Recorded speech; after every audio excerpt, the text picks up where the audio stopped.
This is Akashvani. In the program Insights, now we bring you a discussion on rise in India's space economy. The participants are Dr. T.V. Venkateshwaran, Senior Scientist in Vigyan Prasar, and Omvesh Upadhyay, Anchor. Recent years have witnessed a significant upswing in India's space activities, with the launch of 11 satellites from Singapore in this year alone.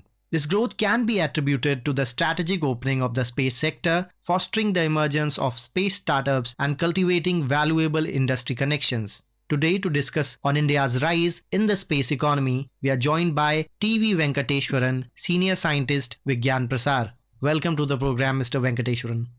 Thank you. Thank you for inviting me, and best wishes to all the listeners of All India Radio. Sir, to begin the discussion, I would request you to please share an overview with our listeners about India's rise in space economy in recent years, and what do you think were the key factors that contributed to its growth? How do you see that?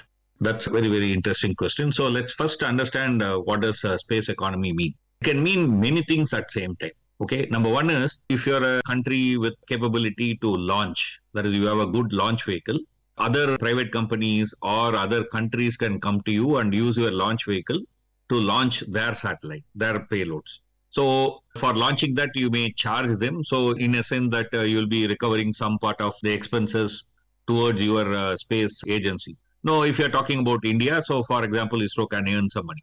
So this is one of the very traditional method of space economy that have been there for quite some time. So this is number one. Number two is you can provide platform from which people can build space applications. Like for example, people may want today to research about environment in a particular spot, air quality in a particular spot, or land use change in a particular region. So for that, they may not want to launch their own, payload into the space. So they may want your support. I mean, you may have your payload, part of which you can provide to such firms who want it. And then by that, you earn. Third, the data that you collect can also provide financial rewards. I mean, data like, for example, the land use pattern or geography, the elevation of landmass and so on. So many data that you can collect from space can be of use. That's a third one.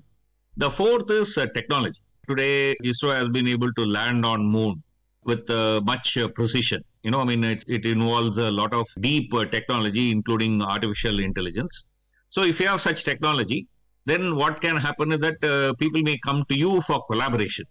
So you may not be able to directly sell, but on the other hand, you may achieve your goal because somebody has come for collaboration. So you may not spend as much as you would have otherwise if you have to do it on your own. Like for example, if we become partner in International Space Station, something that new comes up in the future, and we are partner, then we will get a space asset, but without incurring so much of cost.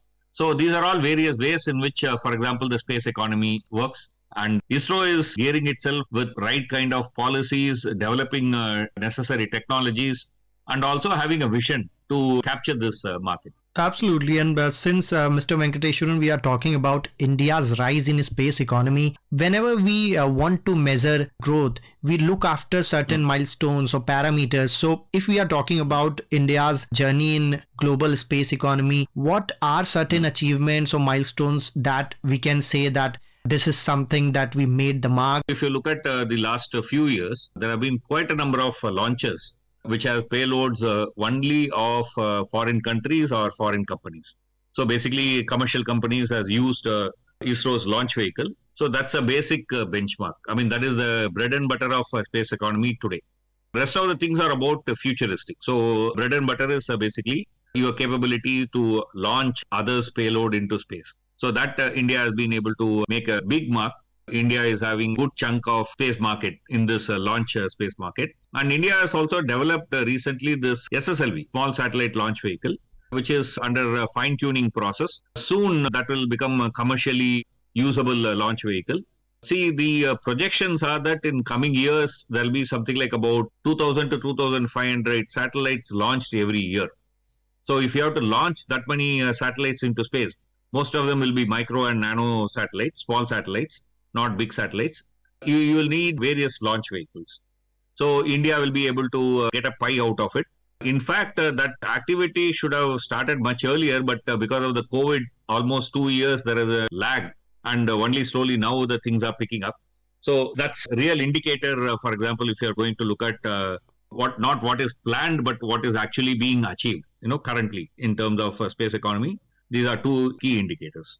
Absolutely. And if we look at India's new space policy that says that private partnership will try to boost more on the infrastructure and space ecosystem, what impact has the increased participation of private companies had on the overall space ecosystem in India? How do you see that? So let's take a similar example. For example, the National Payment System. It's a public sector enterprise established by RBI with the specific intent of developing digital payment for India. Okay, that's how the UPI came in. So once the UPI is built, number of private players can, based on that platform, create their own services. For example, PhonePe or various other, or Paytm and so on and so forth are riding on this UPI. So in the same way, the idea that seems to be floating around is that ISRO will be the platform, and using the platform, a number of new startups can utilize the space assets and produce services and so on. That's only in the nascent stage. Right now, the startups are coming up. They are in development stage. The maturation is yet to come on that part. And here I would like to share some stats that as of 2021, the global space economy stands at around $386 billion, with India contributing a modest $7.8 billion. So despite its relatively small current share, India envisions reaching somewhere near to 40 to 50 billion by 2025. And yesterday we heard Union Minister Jiten Singh saying that in coming years we are also aspiring to generate somewhere around $100 billion of revenue from Indian space economy. So to do that, to Venkateshwaran, how do you think that India would be able to do that? Are we going to have some notable partnerships, collaborations, international ventures coming to India? ISRO's game plan is unique position in terms of launch vehicle. So if you look at PSLV, well-known workhorse, the SSLV is being developed and it's been demonstrated. And within few launches, I'm sure it will going to reach a mature stage. So that will also be available for launching small and micro satellites. Then you also have GSLV.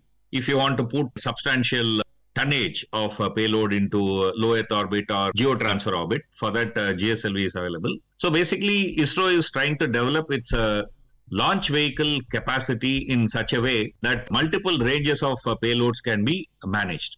So what I mean is something like this. Say, for example, let's say you have a car and then you are transferred from Delhi to, let's say, Chennai. You have to take car. That demands a certain kind of transportation. But suppose if you have only a bicycle, then you don't need such a huge big lorry to transport your bicycle, right? So now the space sector is changing. Now people are not talking about 10 ton, 20 ton satellites, but they are talking about 200 gram, 500 gram satellites, even satellites which are just slightly bigger than mobile phones, okay, nano satellite and micro satellites. So for that, you need a very special launch vehicle. That's where the SSLV comes into picture.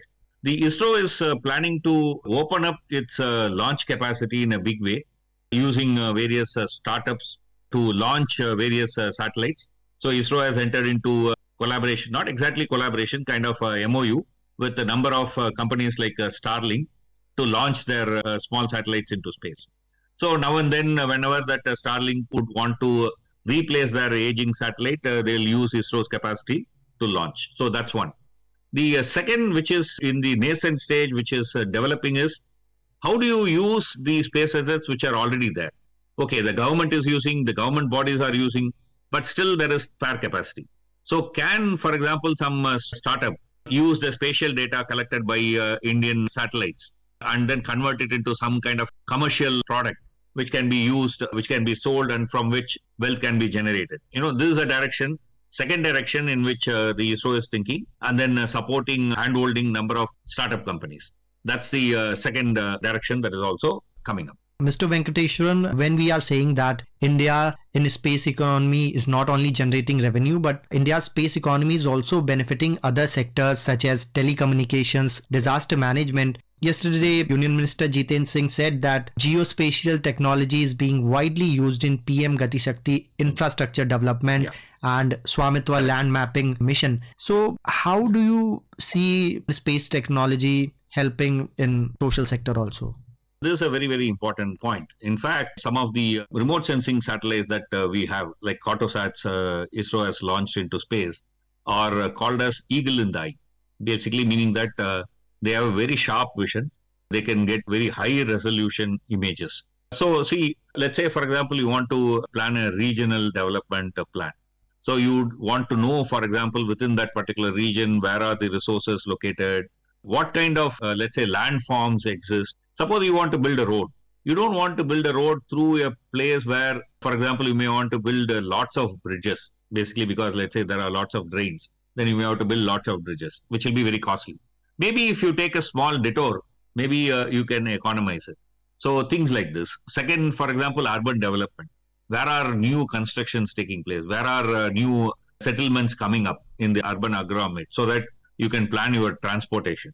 Okay, public transportation, if you have to plan, you have to plan in advance, right? So to keep tab of such kind of changes which are taking place, remote sensing images help a lot. They help in a big way. Same way, for example, if you look at fisheries, for quite some time, ISRO has been trying to use its remote sensing capabilities to identify a location in sea, nearby shore, where the possibility of fish catch can be high. So that the fisher people need not go in search of, fishing randomly. Okay, they can go to a place where there is a very high probability. So which means that within less time, they can have a good catch, right? So which will save their time, which will save the kind of energy input that they are putting into their ships and boats to do fishing. The fisher people's life can become better with this technology. Things of this kind are also being tried. So the eye in the sky helps in various ways, including, for example, disaster management. If there is a disaster in a place, then if you want to approach that, which is a good way to approach? Let's say if there is a flash flood, where is the water coming from? Where is it draining? All this you will be able to observe from the sky. And then based on that, plan relief work, plan mitigation work, and so on. And whenever we talk about space economy, we have this very hot topic of space tourism, in which we have giants like Blue Origin, Virgin Galactic, SpaceX. Can in near future we see some private player coming from India dominating the space tourism as well? Maybe in future, certainly that's a possibility. But if you are going to look at the Indian launch vehicles as it is now, that's what most of the startups are going to rely on. Only one is going to be human rated. That's for the Gaganyaan mission. So in the immediate future, let's say, for example, in the next 5 years or so, I don't see a big potential in space tourism developing in India. But maybe in future, once the human rated vehicle is fully matured, and then you have adequate capacity to manufacture them, yes, that is also a possible new opening that can happen. And as we enter our concluding stage of the program, one short answer from your side, Mr. Venkateshwaran, on how is India positioning itself in the global space market, and what future trends do you foresee for the country's space economy? So, there are two important postures the Indian space industry is putting out to the world. Number one, very, very reliable launch vehicle. If you rely on it to launch your payload, you can be 99.99% certain that it will reach the position where you want to go. That's number one. That's very important, key aspect. Second is its space assets. It's a cartograph ability, it's a remote sensing ability. Using that, to develop products which are useful both commercial and in social way. These are the two ways in which ISRO is projecting itself at this point of time. On that note, we conclude the program. Thank you so much, Mr. Venkateshwaran, for joining us on Akashvani. Thank you. Thank you very much. You were listening to a discussion on rise in India's space economy. The participants were Dr. T.V. Venkateshwaran, Senior Scientist in Vigyan Prasad, and Omvesh Upadhyay, Anchor. This program was produced and presented by the News Services Division of Akashvani. You can listen to it on a mobile app, News on AIR. This program is also available on our YouTube channel, News on AIR Official. You may share your feedback about this program through email at airnsdtalks@gmail.com or WhatsApp on 9289094044.